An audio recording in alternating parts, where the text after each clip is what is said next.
If you were a child in the late 2000s and early 2010s, you couldn't escape from Club Penguin.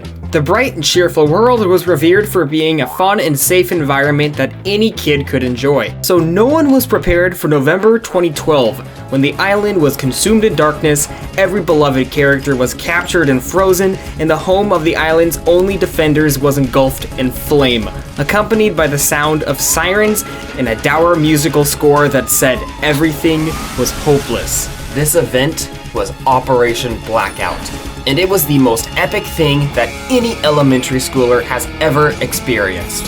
So let's talk about what made it so great. Let's crack it open and slither on in.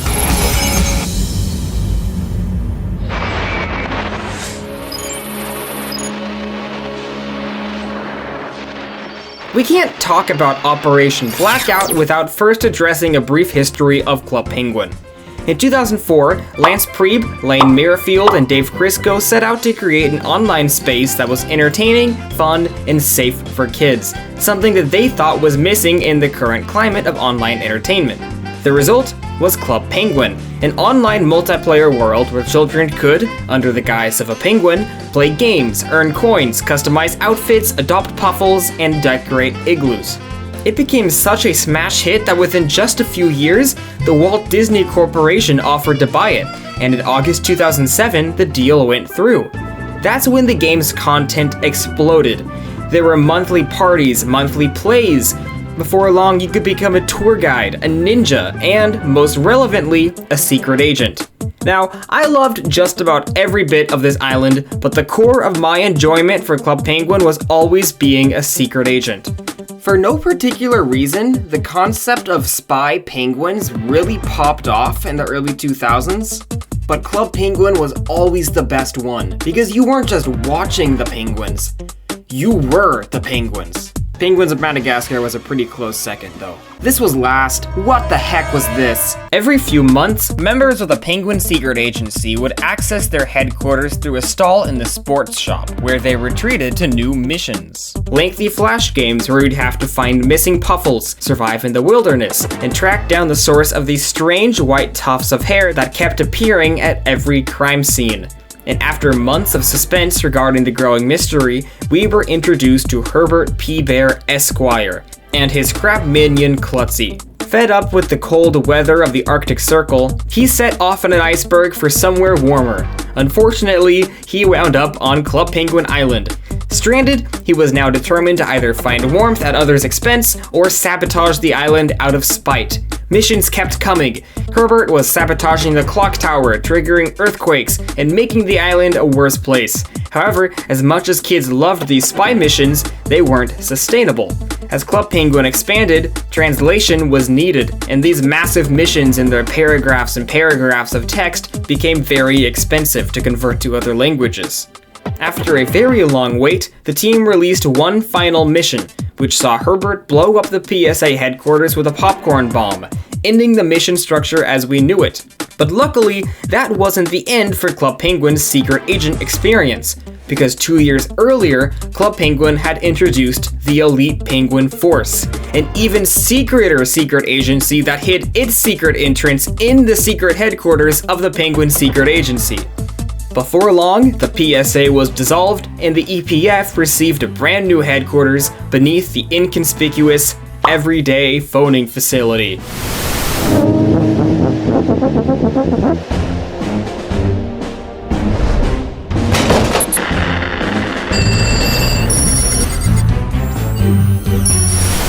And while users could still play the original missions, no more were produced from here on out. Rather, EPF agents could play through in-game events, such as boss battles, field ops, the System Defender minigame, and August 2011's fondly remembered Operation Hibernation, where players captured Herbert in his sleep in his mountain lair, along with fellow agents Gary the Gadget Guy, Dot the Disguise Gal, Rookie, Jetpack Guy, and the mysterious unidentified Director. Now, who was the Director? Fans had many theories. Some thought the Director was secretly Dot in a disguise. Some thought that it was Rory, a construction worker from the PSA missions. But the most popular theory by far was that of Antarctic, the island's chief newspaper editor. Fans cited evidence such as the director's signature decoding to AA via PSA code, sunglasses appearing on her icon when hovered over, and apparently the nightclub's floor spelling Antarctic is the director of the PSA in Morse code. Somehow, I doubt that last one. She was the very first penguin you met in the PSA missions, sending you on a quest to find her puffles. Maybe the director secretly testing you. No one knew if we'd ever learn the director's identity. No one was ready for the blackout. We are beginning to receive reports from across the island that the temperatures are beginning to plummet. The island is also beginning to get darker. It's as if something is capturing all the sunlight. Club Penguin is no more.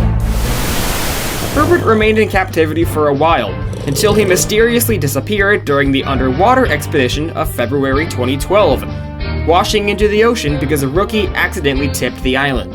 This left his whereabouts unknown for an unbearably long stretch of time.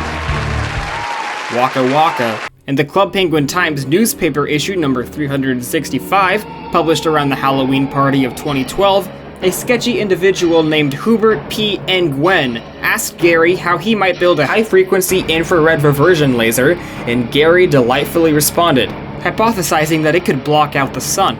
Around the same time, in the Ghosts Just Wanna Dance music video, Herbert appeared in the shadows, holding a picture of the sun with the big X across it. Also in this time frame, fans discovered a website called clubherbert.com, which simply displayed an image of a computer console. However, every week, more and more information would be added. And whoever's console this was, probably Herbert, because the website's clubherbert.com, was piecing together the identities of the secret agents. A few weeks later, on November 8th with issue number 368, Gary was reported missing. Club Herbert seemingly confirmed that Gary had been captured and frozen. 1 week later, on the 15th, the monitor showed the destruction of the EPF and a sticky note saying, "Who is the director?" No one was prepared for what would come next. No one was ready for November 15th, 2012. On November 15th, when the unthinkable happens, gear up. Infiltrate Herbert's fortress. Secret agents, you have your orders. Save the island.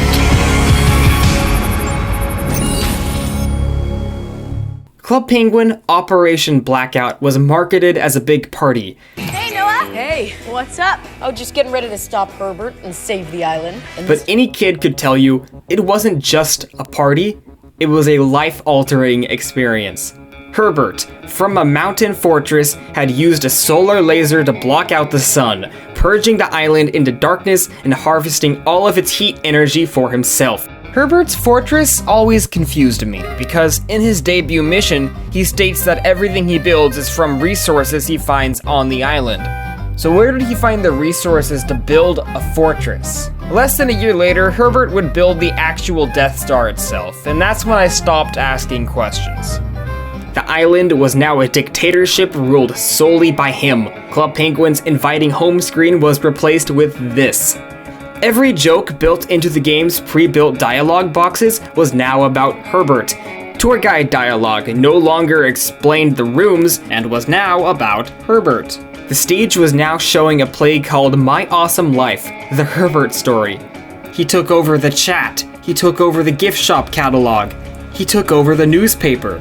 And the games and puzzles section was replaced with new laws and leaked identities of the secret agents. But most devastatingly of all, the everyday phoning facility had exploded into flames as a fire truck tried desperately to put it out. The interior of the headquarters was in shambles, hanging wires, sparking equipment, making the popcorn explosions seem like nothing. Club Penguin always had new music, goofy tracks that would play at fairs or puffle parties. Operation Blackout had this.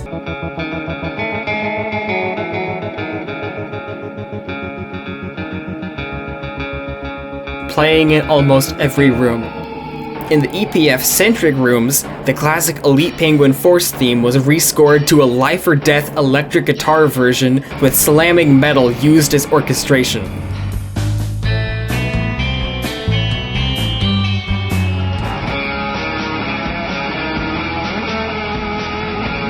Now forced to operate out of an underground resistance base, flocked by crab spies, the state of the EPF was legitimately bleak.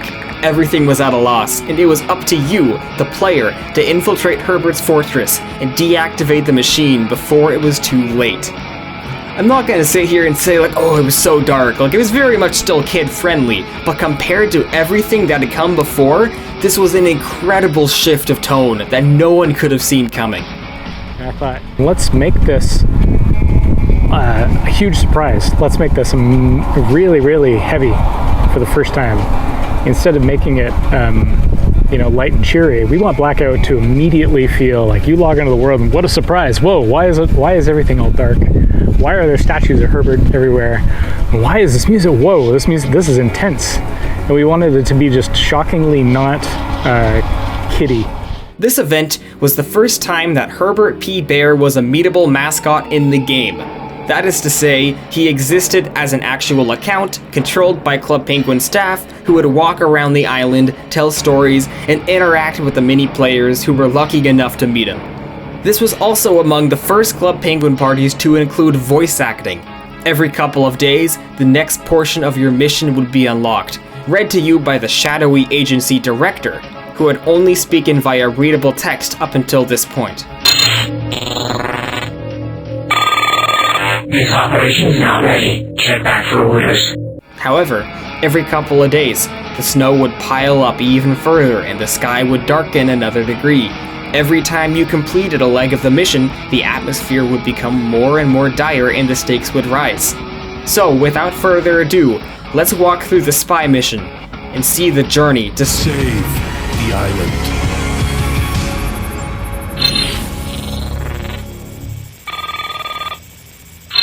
On November 15th, agents could emerge from the Resistance HQ and follow a secret tunnel into the secret lockdown, the primary hub of the mountain fortress. There, they could see multiple entry points into other rooms of the lair that wouldn't be available until later times. The mission today was to wear either a Herbert or Klutzy disguise. Herbert being a costume that fans had asked for years, and sneak past the security cameras into the vent system. There, they could sneak past Herbert's Paradise, the new home for all Club Penguin's heat. The door on the top right led into the central lockdown we were just in, and the door on the bottom right would take you out of the fortress entirely, leaving you in the ski village next to the burning EPF. The vent system took the player into Sector 1, where they would play a mini-game resembling the brain teaser Rush Hour. After completing the game, security terminal number 1 would be shut down, the first of 5.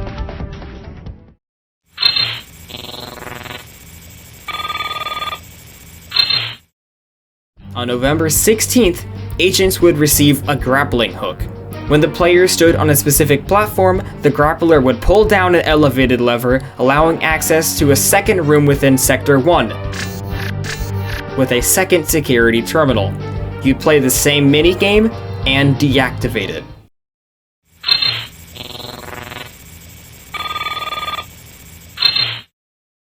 On November 18th, agents were provided with a plasma laser, which allowed them to exit Sector 2, this leading them to a catwalk above the central lockdown. Following that, would let you pass by the Herbert HQ, where the laser blasted into the sky and Gary the Gadget Guy was frozen solid.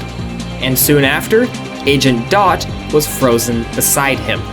You could follow the trail into Sector 2, where you would deactivate Security Terminal 3 in much the same manner as the first two.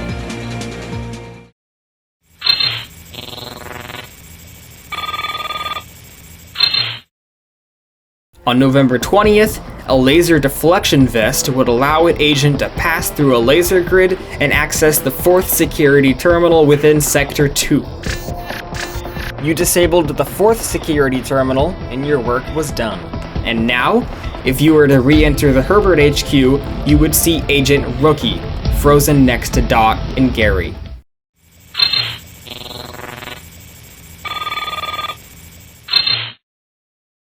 On November 22nd, Jetpack Guy was captured as well.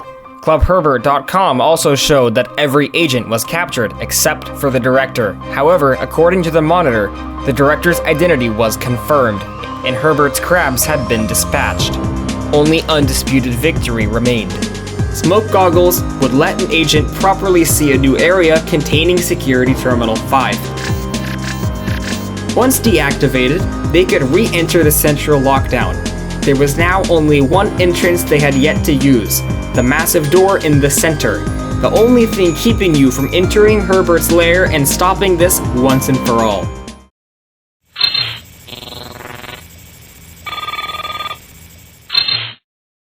On November 23rd, Club Penguin released their Herbert-style music video.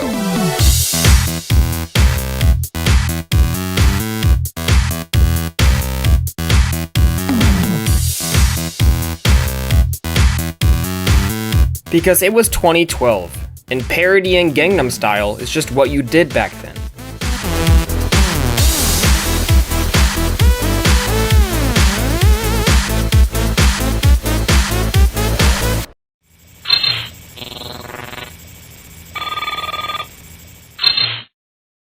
On November 24th, the director reported that Herbert had discovered their identity and gave their final transmission. You used a pair of anti-lava boots to pass through the lava pit and enter Herbert's lair. To get to Herbert's central command room, you're gonna need anti-lava boots. Where do I get them? You're gonna have to play to find out. Once there, you saw the unthinkable. The director was captured as well. Indeed, on Club Herbert's website, the director was crossed off, still inexplicably engulfed in shadow. As a kid, I was bothered by how little sense this made, but as an adult, I can see that absolutely none of this makes any sense whatsoever. Here, you could play one final game of Rush Hour and finally deactivate Herbert's massive laser. We were then treated to one final cutscene, which still gives me chills to this day.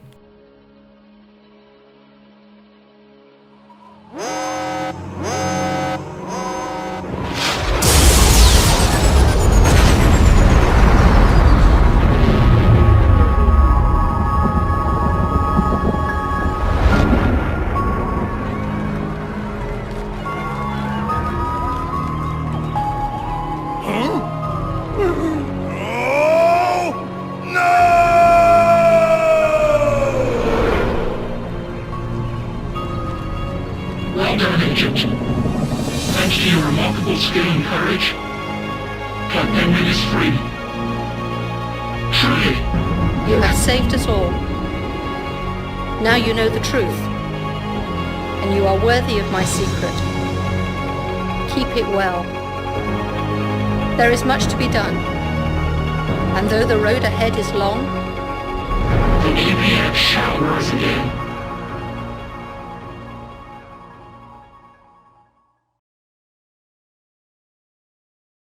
After this, light shone through the dark clouds all over the island, and everything seemed to be returning to normal. ClubHerbert.com declared that we hadn't seen the last of him. This was the most popular party in Club Penguin's history, and the team even extended it by a few days due to popular demand, before the island finally returned to normal on December 6th, 2012. November 24th, the final day of the operation, and the day that Antarctic was revealed as the director, had the most users online of any day in the history of Club Penguin. 1.8 million users were logged on at the same time, assuring that Operation Blackout would be looked back at as the most popular event in the website's history. Upon completing the mission, Penguins got an Operation Blackout background. This is the last photo of my penguin that I was ever able to find, from 2016.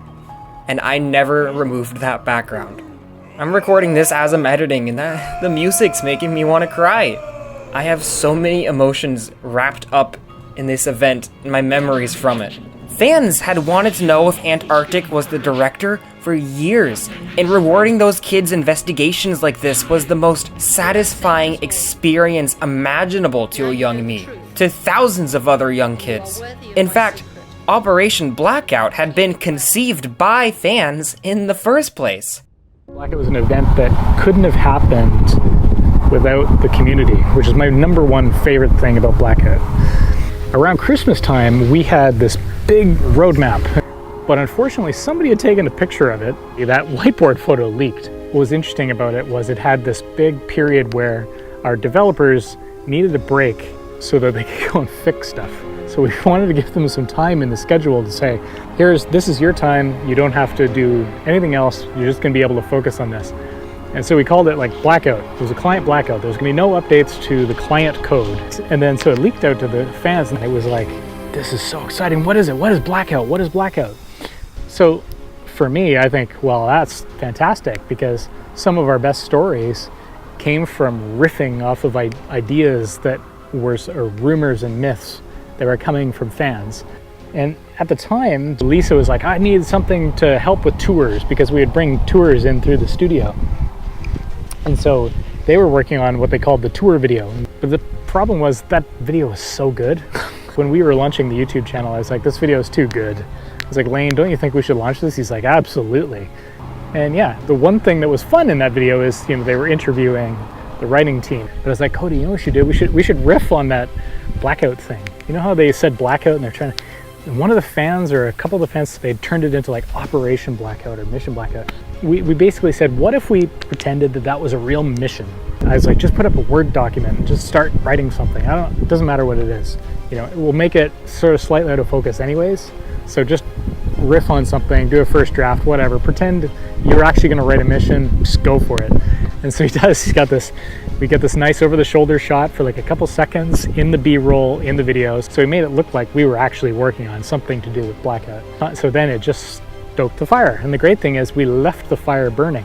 So for a long time, we didn't do anything with Blackout, but it just kept organically growing. Fans were talking about it and suddenly they would start writing into the support team. Now suddenly, over time, we're hearing more about Blackout, where the whole team is. And yeah, the rest is history. I remember waiting for Operation Blackout for years. I had no concept of what a client blackout was. I thought it was a real party that could happen at any time, and evidently so did hundreds upon hundreds of other kids. And the team at Club Penguin made it a reality. Waiting for Operation Blackout wasn't my only memory attached to it. Playing through the event is vivid in my head still. My friend and I would call after school every single day during this event and spend the entire evening trying to meet Herbert and just being terminally online. I got in trouble for trying to play Operation Blackout in the elementary school library as well. We discovered glitches that allowed us to access the catwalks early, as well as end the mission and see the cutscene before November 24th. He called me in the morning before school, and I ran to my computer and watched that scene, and that's all we could talk about at school, and no one believed us. Because everyone at school was talking about Operation Blackout. The blackout. Blackout! Blackout! Blackout. Blackout! Blackout! The blackout! Blackout! Blackout! Blackout. I don't know how much of it stuck with him, but it has always stuck with me. The image of a character surrounded by fire, or a dark grim skies and mounting snow is what I think of when I think of intense action sequences. I listened to the music from Operation Blackout on a loop for a while, like many times per year, every year. Not only because it sounds really good, but also because of the nostalgia and emotions attached to it. Not long after Operation Blackout, my time on Club Penguin ended, for a variety of reasons. First and foremost, I entered middle school, and it lost a lot of magic at that age. You started to realize how simple it was. 2 months after Operation Blackout, Club Penguin was completely redesigned as the game looked forward at its future. And while, with the benefit of hindsight, the new designs are better, I hated them back then. My memories took place in these rooms, not these ones. The imperfection was charming, and then all of that was taken away in 2013. Barring the boilerplate 2012 Christmas party, Operation Blackout was the end of the first era of Club Penguin. Everything changed going forward. And while Disney's buyout proved incredible at first, it was also a double-edged sword, and they soon began using the game as a vehicle for cross-promotion, and parties became crossovers with Marvel superheroes, Star Wars, Frozen, Muppets, Monsters Incorporated, Descendants, and more, which is something I'd saw through in middle school and frankly didn't like. After Operation Blackout, the first Star Wars crossover was the only party that I thoroughly enjoyed, and soon after, EPF events were the only things that brought me back onto Club Penguin. 2013 saw some more in-game events, the small but memorable Operation Hot Sauce, and the large but forgettable Operation Puffle. I love the new music, but I found the experience very underwhelming. Going back and looking at clips though, I don't think it's that bad. I think I was just picky back then and expecting Blackout levels of epic for every preceding operation. By this point, Club Penguin was winding down, and mass layoffs made the news more and more often. The more obscure later operations, Operation Crustacean and Operation Triumph, frankly didn't even seem like complete events. Upon finishing both of those, I didn't realize it was supposed to be over. I was wondering what I do next. They were nothing. Soon after Operation Triumph, in March 2017, Club Penguin closed its servers, and I wasn't even able to be there because I was out of the country on a mission trip. But despite the disappointment that I felt in the years after Blackout, the events of Blackout itself ensure that I will never forget about Club Penguin. It was everything that I had ever wanted as a fan of the game. To Polo Field, Business Moose, Lance Lane, Dave, and everyone who made Operation Blackout and Club Penguin in general a thing, thank you.